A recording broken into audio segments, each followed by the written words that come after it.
يا أيها الذين آمنوا لا تلهكم أموالكم ولا أولادكم عن ذكر الله ومن يفعل ذلك فأولئك هم الخاسرون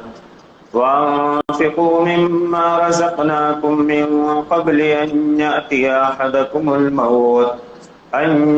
أحدكم الموت فيقول رب لولا أخرتني إلى أجل قريب فأصدق وأكن من الصالحين ولن يؤخر الله نفسا إذا جاء أجلها والله خبير بما تعملون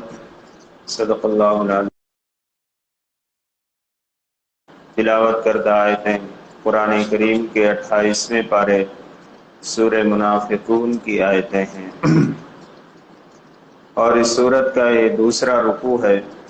اور انہی 3 آیات پر یہ سورت بھی مکمل ہو گئی ہے۔ گزشتہ رکوع میں اللہ رب العزت نے منافقین کا تذکرہ کیا تھا اور ان کی قسموں کا بیان فرمایا تھا۔ اس آیت میں اللہ رب العزت اہل ایمان کو مخاطب کرتے ہوئے فرماتے ہیں، یا ایھا الذین آمنو، اے ایمان والو، لا تلہکم اموالکم ولا اولادکم عن ذکر اللہ، کہ تمہارے مال اور تمہاری اولاد تمہیں اللہ کے ذکر سے غافل نہ کر دیں۔ وَمَنْ يَفْعَلْ ذَلِكَ فَأُولَئِكَ هُمُ الْخَاسِرُونَ، اور جو کوئی بھی یہ کرے گا تو وہی لوگ نقصان اٹھانے والے ہیں۔ اللہ رب العزت نے مسلمانوں کو خطاب کرتے ہوئے فرمایا کہ دیکھو تمہارے مال اور تمہاری اولاد یہ تمہیں اللہ کے ذکر، اللہ کی یاد سے غافل نہ کر دیں۔ عموماً مال کے جمع کرنے میں یا مال کے کمانے میں یا اولاد کی پرورش کی فکر میں اور اس کے انتظامات میں بہت سارے فرائض ایسے ہیں جس میں بندوں سے کوتاہی ہو جاتی ہے۔ اللہ رب العزت نے خبردار کیا اور آگاہ کیا ہے کہ دیکھو مال کمانے میں یا اولاد کی پرورش یا اولاد کی ضروریات کے پورا کرنے میں تم اللہ کی طرف سے جو تمہارے اوپر عائد کردہ فرائض ہیں ان فرائض کے اندر تم سے کوتاہی نہ ہونے پائے۔ یہاں ذکر سے مراد یہ نہیں کہ آپ تسبیح لے کر جو ہے اللہ کی حمد و ثنا کرتے ہیں اس کے اندر کمی ہو جائے۔ ذکر سے مراد یہاں جو طاعات ہیں، جو اللہ کی اطاعت و فرما برداری کرنا ہے، اس سے آپ غافل ہو جائیں، یا جو فرائض ایک بندے کے اوپر بحیثیت مسلمان اس کے اوپر عائد ہوتے ہیں، اس مال اور اولاد کی فکر میں اس فرائض سے جو ہے وہ اس میں کوتاہی کرنے لگے اور اس فرائض کو چھوڑ بیٹھے۔ اللہ تعالیٰ نے خاص اس کی طرف توجہ دلائی ہے۔ عموماً ایسا ہوتا ہے کہ مال کے کمانے میں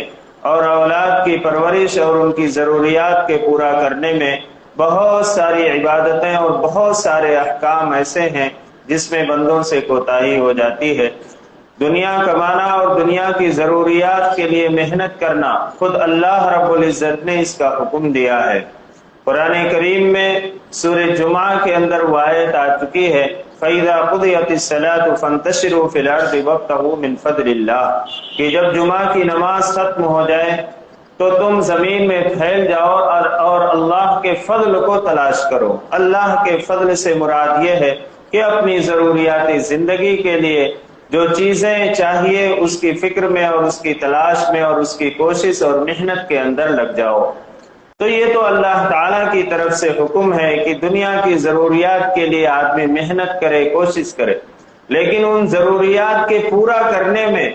جو اس کے اوپر ضروری فرض جو عائد ہیں اس کو نہ چھوڑ بیٹھے۔ مثال کے طور پر نماز ہے، روزہ ہے،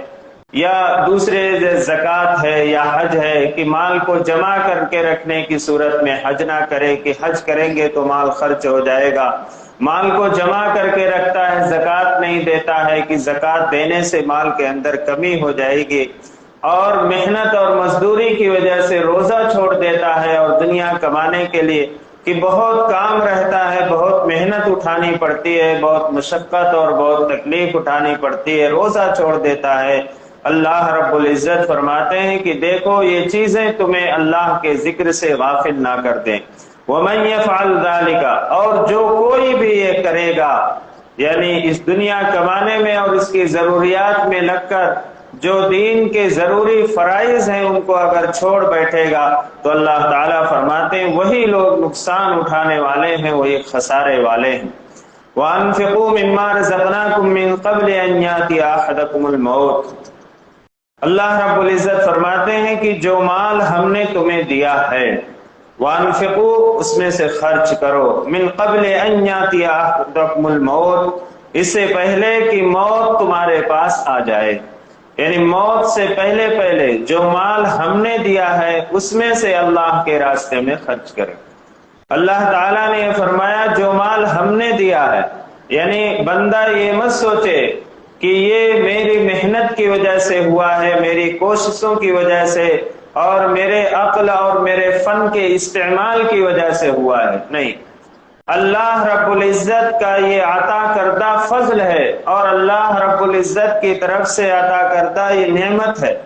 اگر کسی کو مال و دولت ملا ہوا ہے تو اس کو یہ سمجھنا چاہیے کہ اللہ رب العزت نے مجھے نوازا ہے، میری محنت میری کوشش کا اس میں کچھ دخل نہیں ہے۔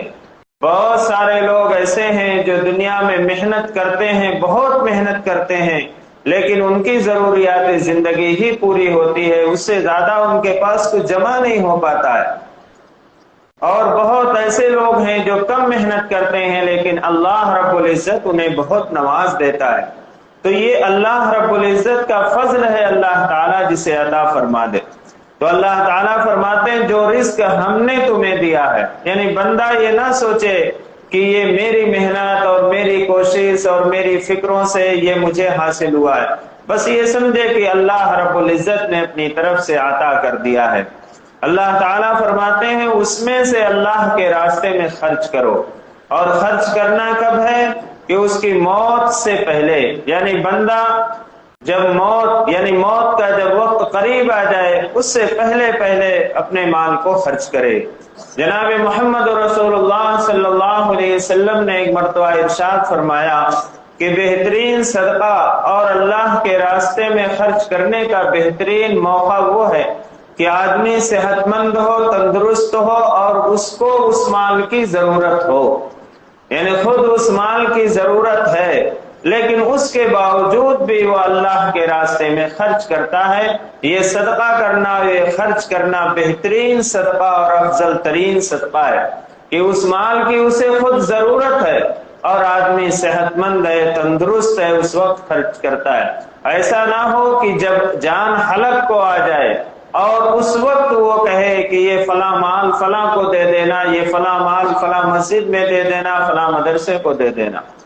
کیوں؟ اب اس کو ضرورت نہیں رہ گئی، اب وہ دنیا سے جانے والا ہے، اب ایسی صورت میں مال کو وہ خرچ کرتا ہے۔ اللہ تعالیٰ فرماتے ہیں کہ موت کے آثار آنے سے پہلے ہی انسان اپنی زندگی میں اور تندرستی کے زمانے میں اور جب اس کو خود اس چیز کی ضرورت ہے اس کو اللہ کے راستے میں خرچ کرتا رہے تو وہ اس کے لیے افضل ترین صدقہ ہوگا۔ فَيَقُولُ رَبِّ لَوْلَا أَخَّرْتَنِي إِلَىٰ أَجَلٍ قَرِيبٍ، اللہ تعالیٰ فرماتے ہیں کہ جب بندہ اس حال میں دنیا سے رخصت ہو جائے گا کہ اس کے پاس مال تو تھا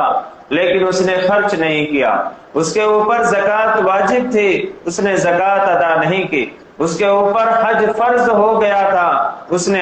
حج نہیں کیا،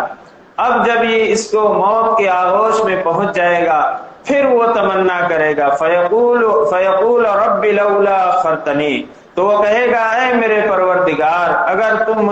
آپ مجھے کچھ مہلت دے دیتے الی اجل قریب، یعنی تھوڑی مدت کے لیے، فَأَصَّدَّقَ وَأَكُن مِّنَ الصَّالِحِينَ، تو میں صدقہ کرتا، خیرات کرتا، وَأَكُن مِّنَ الصَّالِحِينَ، اور میں نیک لوگوں میں سے ہو جاتا۔ یعنی بندہ جب اس دنیا سے جانے لگتا ہے چونکہ وہ ایسی کیفیت ایسی حالت ہوتی ہے کہ اس وقت بندہ یہ چاہتا ہے کہ میں اپنی آخرت کے لیے اب کیا کروں، لیکن جب تک جوانی رہتی ہے، جب تک صحت اور تندرستی رہتی ہے، وہ اس فکر میں پڑا رہتا ہے کہ کس طریقے سے میں مال کو جمع کروں اور جو ہے اپنی اولاد کے لیے ایک ذخیرہ چھوڑ کر جاؤں، یہ کوشش کرتا ہے۔ لیکن وہی انسان جب موت کے قریب بالکل پہنچ جاتا ہے تب اس کی تمنا یہ ہوتی ہے کہ میں اپنے مال کو خرچ کروں۔ اب اس کے تمام اعضاء اور جوارح جواب دے چکے ہوتے ہیں اور جو ہے وہ اپنی زبان سے کچھ نہیں کہہ سکتا، لیکن دل میں اللہ رب العزت سے یہ درخواست کرتا ہے کہ اللہ اگر آپ مجھے تھوڑی اور مہلت دے دیتے تو میں جو ہے صدقہ کرتا اور میں نیک لوگوں میں سے جو ہے وہ شامل ہو جاتا اور ان میں بھی شمار کیا جاتا۔ یہ مرنے والا اس بات کی تمنا کرتا ہے۔ اب عقل مند آدمی وہ ہے کہ اپنی زندگی میں صحت اور تندرستی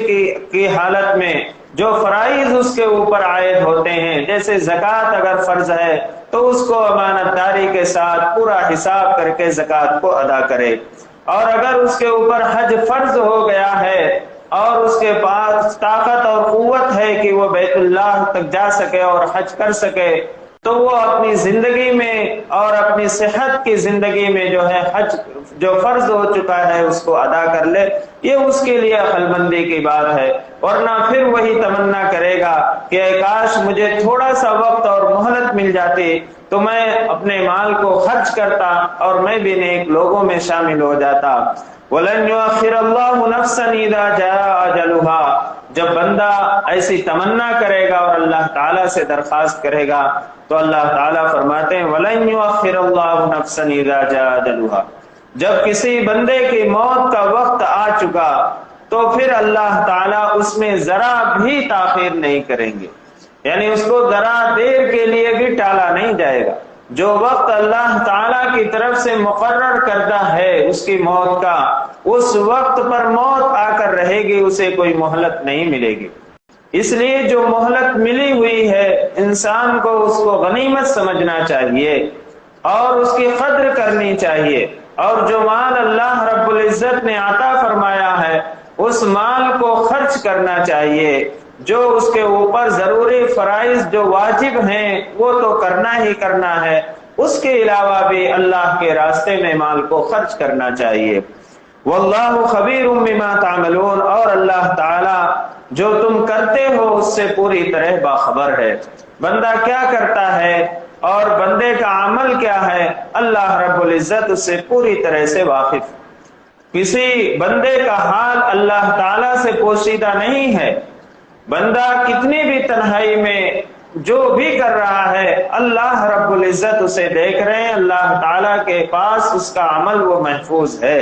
چاہے وہ اچھا عمل کر رہا ہو یا برا عمل کر رہا ہو، اللہ رب العزت کے پاس اس کا وہ عمل محفوظ ہے۔ یعنی یہ ذہن میں رکھتے ہوئے اور اس تصور کے ساتھ زندگی گزارنا چاہیے کہ اللہ رب العزت ہمارے عمل سے بے خبر نہیں ہے، غافل نہیں ہے، بلکہ اللہ تعالی ہمارے ہر عمل سے واقف ہیں۔ تو یہ تین آیتیں جو ہیں، یہ تین آیتیں اس سورت کی جو آخری تین آیتیں ہیں بڑی اہم آیتیں ہیں۔ اس میں خاص طور سے توجہ دلائی گئی ہے کہ جو طاعات ہیں، جو کرنے کے کام ہیں، اس سے غافل نہیں رہنا چاہیے۔ دنیا کی ضروریات میں اور دنیا کے مال جمع کرنے میں یا اولاد کی فکر میں، اولاد کی پرورش کے سلسلے میں اتنا غافل نہیں ہونا چاہیے کہ جو ہمارے اوپر اہم فرائض جو عائد ہیں ہم اسے بھول بیٹھیں۔ اس لیے دنیا میں رہتے ہوئے دنیا کی ضرورتوں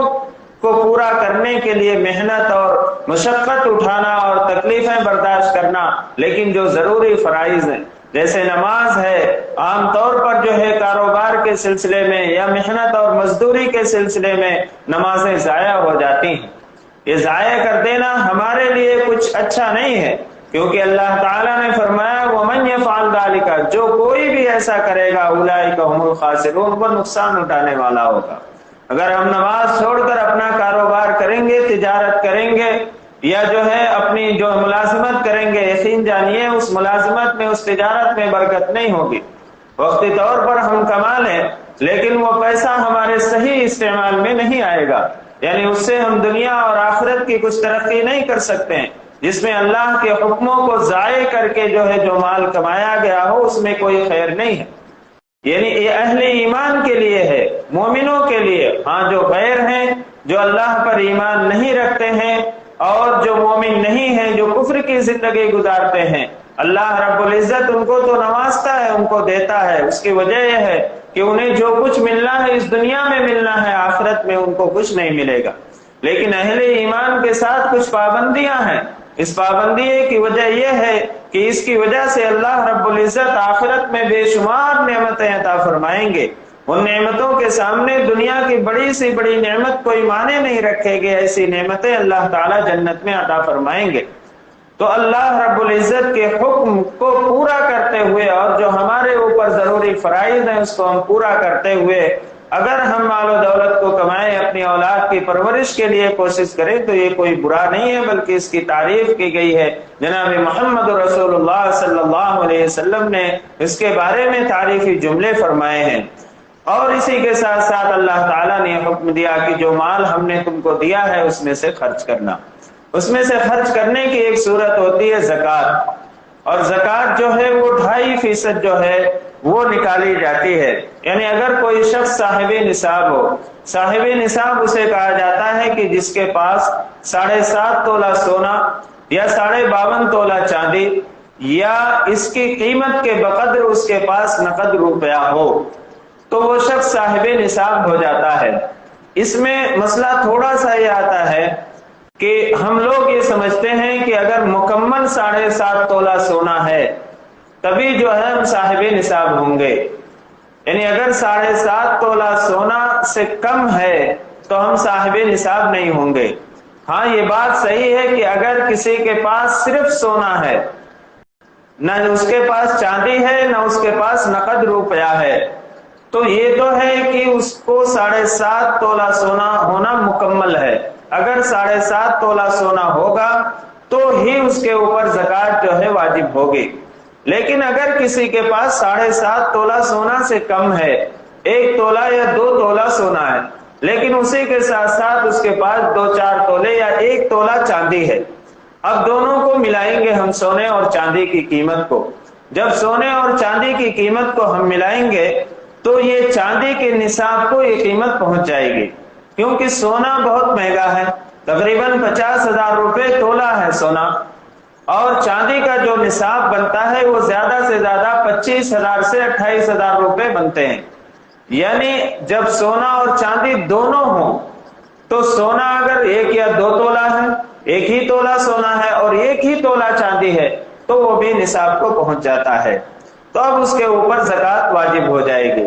یا کسی کے پاس 25-30 ہزار روپے موجود ہیں،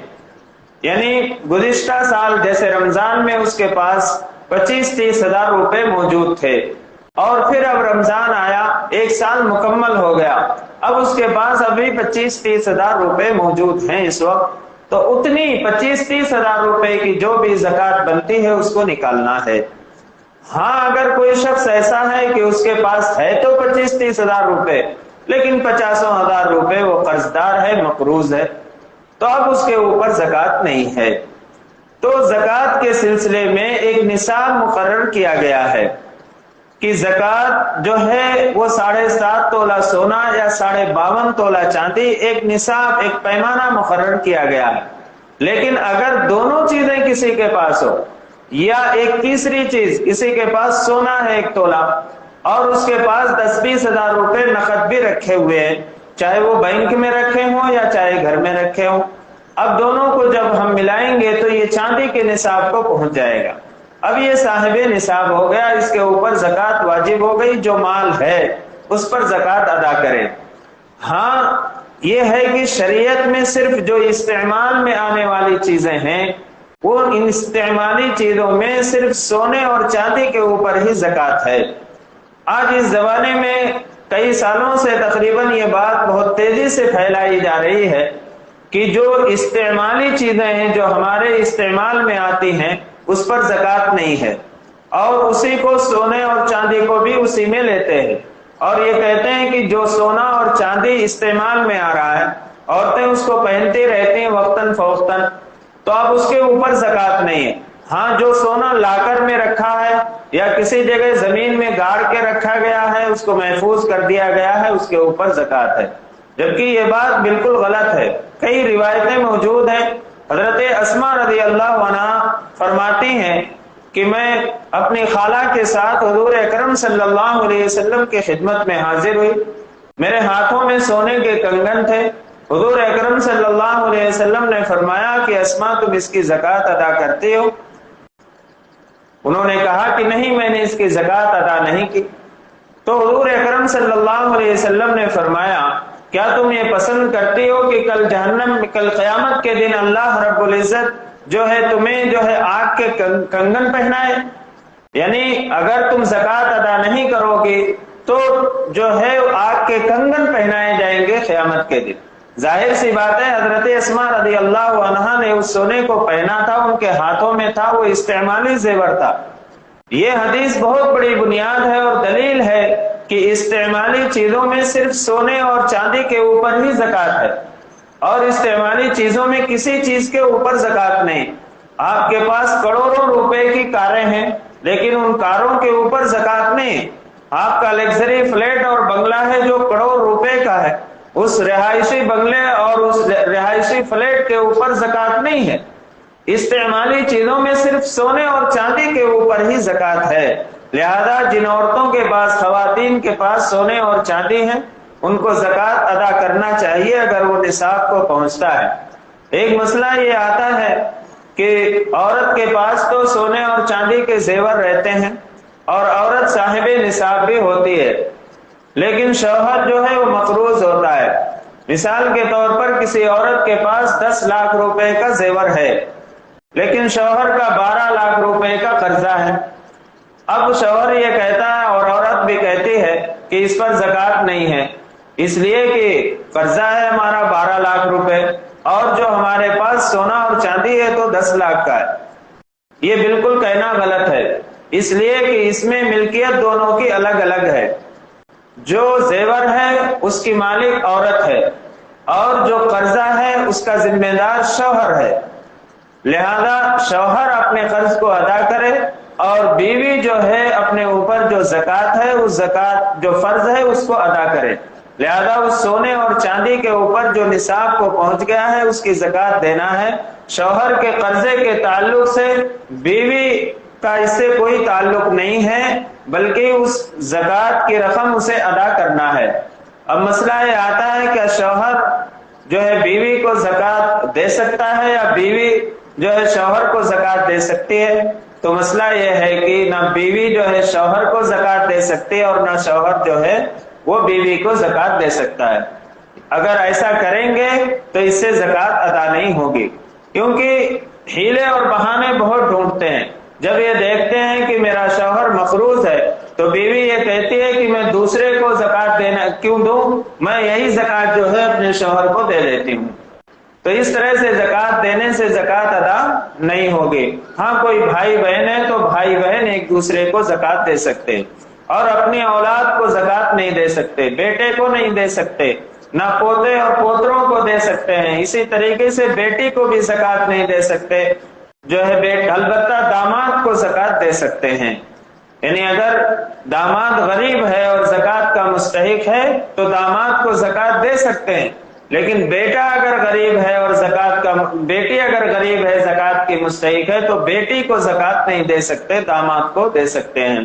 تو زکوٰۃ دینے میں اس کا خیال رکھنا چاہیے کہ مستحق تک پہنچائیں، اور جو زکوٰۃ اللہ تعالیٰ نے فرض کی ہے وہ کوئی بہت زیادہ نہیں ہے۔ زکوٰۃ دینے سے مال پاک ہوتا ہے، ایمان پاک ہوتا ہے، اور اسی طریقے سے دل پاک اور صاف ہوتا ہے زکوٰۃ دینے سے، اور زکوٰۃ دینے سے مال بڑھتا ہے، کم نہیں ہوتا۔ اور یہ 2.5% جو اللہ تعالیٰ نے فرض کیا یہ کوئی بہت زیادہ نہیں ہے، یہ بہت معمولی رقم ہے۔ 2.5% یعنی 1 لاکھ روپے میں صرف آپ کو 2,500 روپے ادا کرنا ہے۔ بہت معمولی رقم اللہ رب العزت نے رکھی ہے اور اس کی وجہ سے بہت زیادہ برکت ہوتی ہے۔ جناب محمد رسول اللہ صلی اللہ علیہ وسلم نے فرمایا کہ خشکی اور تری میں اگر کوئی مال ضائع ہوتا ہے تو وہ اس بات کی دلیل ہے کہ اس مال کی زکوٰۃ ادا نہیں کی گئی ہے۔ یعنی مال کی زکوٰۃ ادا کرنے سے مال جو ہے محفوظ رہتا ہے آفات سے، آفات سماوی سے اور آفات دنیاوی، دونوں چیزوں سے جو ہے وہ مال محفوظ رہتا ہے۔ اس لیے مال کی زکوٰۃ ادا کرنا چاہیے، اور زکوٰۃ دینے میں احتیاط یہ کرنا چاہیے کہ اصل دیکھا جائے تو زکوٰۃ لینے والے کو آنے کا حکم نہیں ہے۔ ہماری جو شریعت کا جو سسٹم اور نظام ہے یہ نہیں کہ زکوٰۃ لینے والا ہے، بلکہ جہاں بھی اللہ تعالیٰ نے حکم دیا ہے زکوٰۃ دینے کا حکم دیا ہے کہ زکوٰۃ پہنچاؤ۔ یہ ہمارے پاس تو الٹا نظام چل رہا ہے کہ زکوٰۃ لینے والے آتے ہیں، زکوٰۃ لینے میں اس کی ذلت محسوس ہوتی ہے، اور دینے والا جو ہوتا ہے اس کے اندر تکبر آتا ہے۔ اس لیے اللہ تعالیٰ نے جو حکم دیا ہے زکوٰۃ دینے کا کہ لے جاؤ پہنچاؤ مستحق تک، یہ نہیں کہ مستحق اور ضرورت مند ہمارے پاس لینے آئے۔ لیکن آج ہمارے پاس معاملہ تو بہت الٹا ہے کہ زکوٰۃ جو تقسیم ہوتی ہے اس کی اشتہار بازی ہوتی ہے اور اس کی شہرت کی جاتی ہے، اور حد تو یہاں تک ہو گئی کہ فلاں سیٹھ صاحب کے یہاں نظام بنا ہوا کہ فلاں تاریخ کی رمضان کو زکوٰۃ کی ساڑیاں تقسیم کریں گے، اور صبح سے عورتوں کے غریب لوگوں کی لائنیں لگوائی جاتی ہیں، اور واچ مین ڈنڈے لے کر ان کو لائنوں میں کھڑا کرتا ہے۔ سیٹھ صاحب شام میں 3 بجے 4 بجے 5 بجے، اللہ جانے کہ روزے سے رہتے کہ نہیں رہتے، 4-5 بجے آتے ہیں، اور اس کے بعد جو ہے ان کو 100 روپے 200 روپے کی ساڑیاں دیتے ہیں۔ آج کل دکان والے بھی لگا کے رکھتے ہیں زکوٰۃ کی ساڑیاں ہمارے پاس ملتی ہیں، یعنی جو ردی مال ہوتا ہے وہ مال ہم خرچ کرنے کی کوشش کرتے ہیں۔ اور بعض جگہ تو سننے میں آیا ہے کہ رنگ جو ہے وہاں بکیٹ میں رنگ جو ہے رکھا رہتا ہے، اور جن کو دیتے ہیں ان کے ہاتھ ڈبا دیے جاتے ہیں تاکہ یہ دوبارہ آ کر نہ لے۔ ایسی ذلت کے ساتھ دی جاتی ہے۔ میں ایک واقعہ سناؤں، بس اسی پر اپنی بات کو ختم کروں گا۔ حضرت عائشہ رضی اللہ عنہا امہات المومنین، ہماری اور آپ کی اماں حضرت عائشہ صدیقہ رضی اللہ عنہ، اپنے بھانجے حضرت عروہ رضی اللہ عنہ کو کچھ رقم دے کر ایک صحابی کے پاس بھیجتی ہیں کہ جاؤ اور فلاں صحابی کو فلاں جگہ رہتے ہیں ان کو دے کر آ جاؤ، اور دیکھو وہ جہاں بیٹھے ہوں گے یا لیٹے ہوں گے ان کے ہاتھ میں نہیں دینا، وہ جس حال میں ہوں گے جہاں ہوں گے، چٹائی پہ بیٹھے ہوں گے یا چارپائی پہ لیٹے ہوں گے وہیں رکھ دینا، اور دوسرے یہ کہ میرا سلام بھی عرض نہیں کرنا، اور تیسرے یہ کہ دعا کی درخواست بھی نہیں کرنا۔ یہ کہہ کر جو حضرت عائشہ رضی اللہ عنہا اپنے بھانجے حضرت عروہ کو بھیجتی،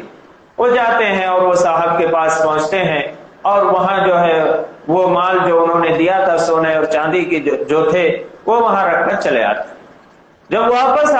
آتے ہیں تو پوچھتے ہیں کہ خالہ جان اس وقت تو میں نے آپ سے کچھ پوچھا نہیں، لیکن آپ نے یہ کیوں کہا کہ ان سے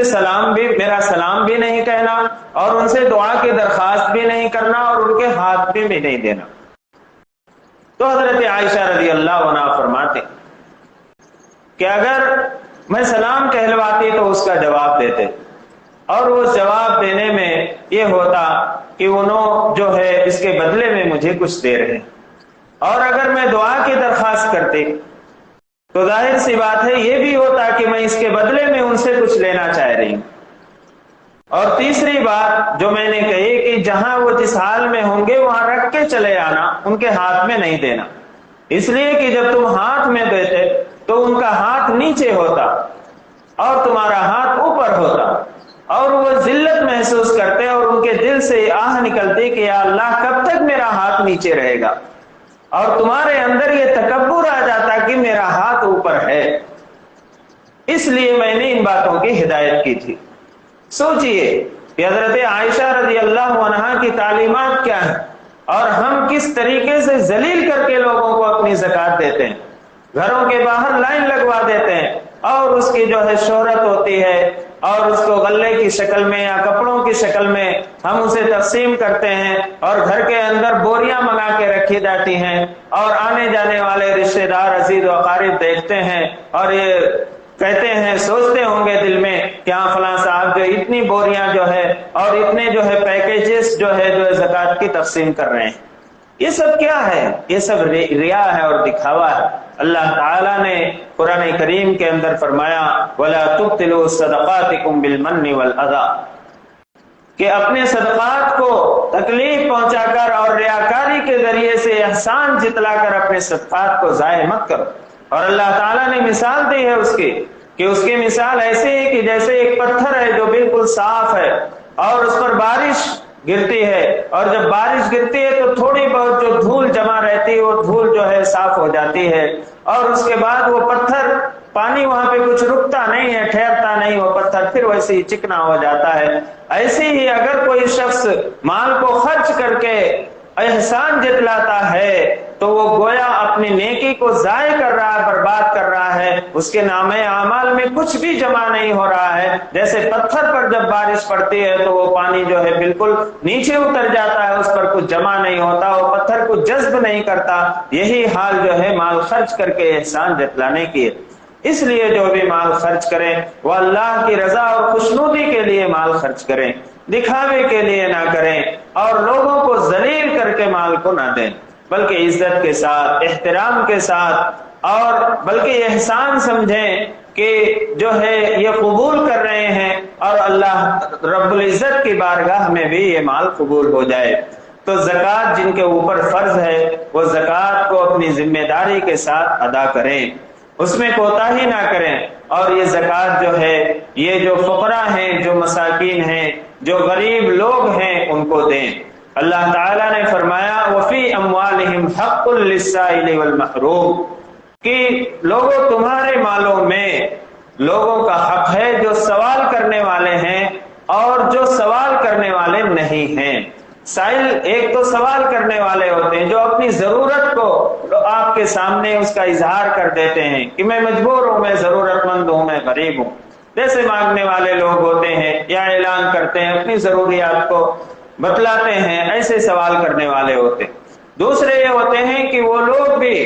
جو سوال تو نہیں کرتے لیکن وہ لوگ بھی مجبور ہوتے ہیں، ان کو بھی تنگی ہوتی ہے، ان کو بھی پریشانی ہوتی ہے، ان کی مشکلات، ان کی زندگی جو مشکلات کے اندر گزرتی ہے، ان کی ضروریات ہوتی ہیں، لیکن وہ کسی سے سوال نہیں کرتے ہیں۔ وہ محروم لوگ تو ہیں لیکن وہ سوال نہیں کرتے۔ اللہ تعالیٰ فرماتے ہیں کہ ایسے لوگوں کا تمہارے مالوں کے اندر حق ہے،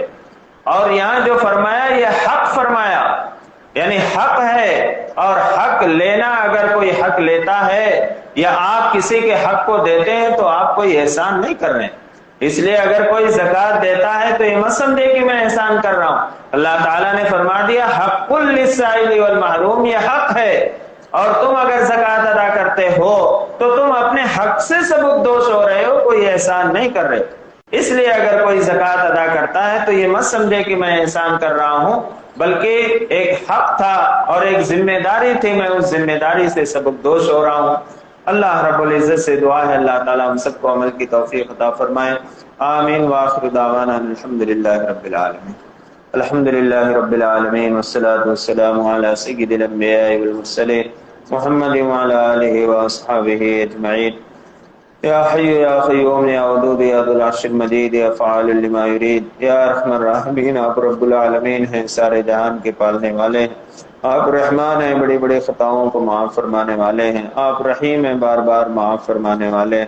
آپ کریم ہیں، ملا استفاق، بہت ساری نعمتوں سے نوازنے والے ہیں۔ یا ارحم الراحمین، آپ نے ہمیں دین و دنیا کی بہت ساری نعمتیں عطا فرمائی ہیں، اور ان نعمتوں کے عطا فرمانے میں آپ تنہا مالک ہیں، آپ کا کوئی شریک نہیں ہے۔ یا ارحم الراحمین، جہاں آپ نے ہمیں دین و دنیا کی بہت ساری نعمتیں عطا فرمائی ہیں وہیں ہم سب کو مغفرت کی تامہ نعمت سے بھی مالا مال فرما دیجیے۔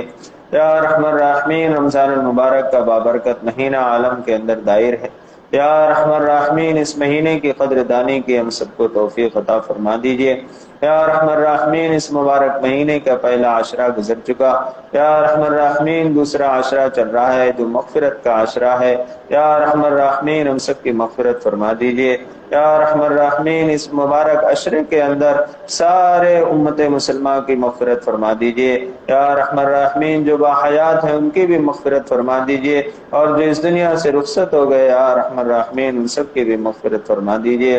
یا ارحم الراحمین ہم سب کو صحت و تندرستی عطا فرمائیے، یا ارحم الراحمین رمضان المبارک کے روزے رکھنے کی جو اب تک توفیق ہو گئی ہے یا ارحم الراحمین وہ محض آپ کے فضل و کرم سے ہوئی ہے یا ارحم الراحمین اس میں ہمارا کوئی دخل نہیں ہے، بس آپ کے فضل و کرم سے ان روزوں کے رکھنے کی اور ان روزوں کی تکمیل کی توفیق ہوئی ہے یا ارحم الراحمین۔ ان جو روزے گزر چکے ہیں اور جن کو ہم نے اسے مکمل کیا ہے یا ارحم الراحمین ان روزوں کو قبول فرما لیجئے، اور جو روزے رہ گئے ہیں یا ارحم الراحمین ان روزوں کو بھی رکھنے کی اپنے فضل و کرم سے ہم سب کو توفیق عطا فرما دیجئے یا ارحم الراحمین۔ ہم سب کو صحت و تندرستی عطا فرمائیے، تمام شرور و فتن سے ہم سب کی حفاظت فرما لیجئے یا ارحم الراحمین۔ نفس و شیطان کے مکر و فریب سے ہم سب کی حفاظت فرما لیجئے یا ارحم الراحمین۔ ہم سب کو حلال پاکیزہ روزی عطا فرمائیے، حرام کمائی سے حرام آمدنی سے تا حیات ہم سب کی حفاظت فرما لیجئے یا ارحم الراحمین۔ حضور اکرم صلی اللہ علیہ وسلم نے جن جن خیر کا سوال کیا ان سب کو اس میں حصہ عطا فرمائیے، اور جن جن شر سے پناہ مانگی ہم سب کی اس سے حفاظت فرما لیجئے یا ارحم الراحمین۔ حضور اکرم صلی اللہ علیہ وسلم کے صدقہ طفیل ہماری دعاؤں کو قبول و منظور فرما لیجئے۔ ربنا تقبل منا انك انت السميع العليم وتب علينا انك انت التواب الرحيم برحمتك يا ارحم الراحمين۔ الحمد لله۔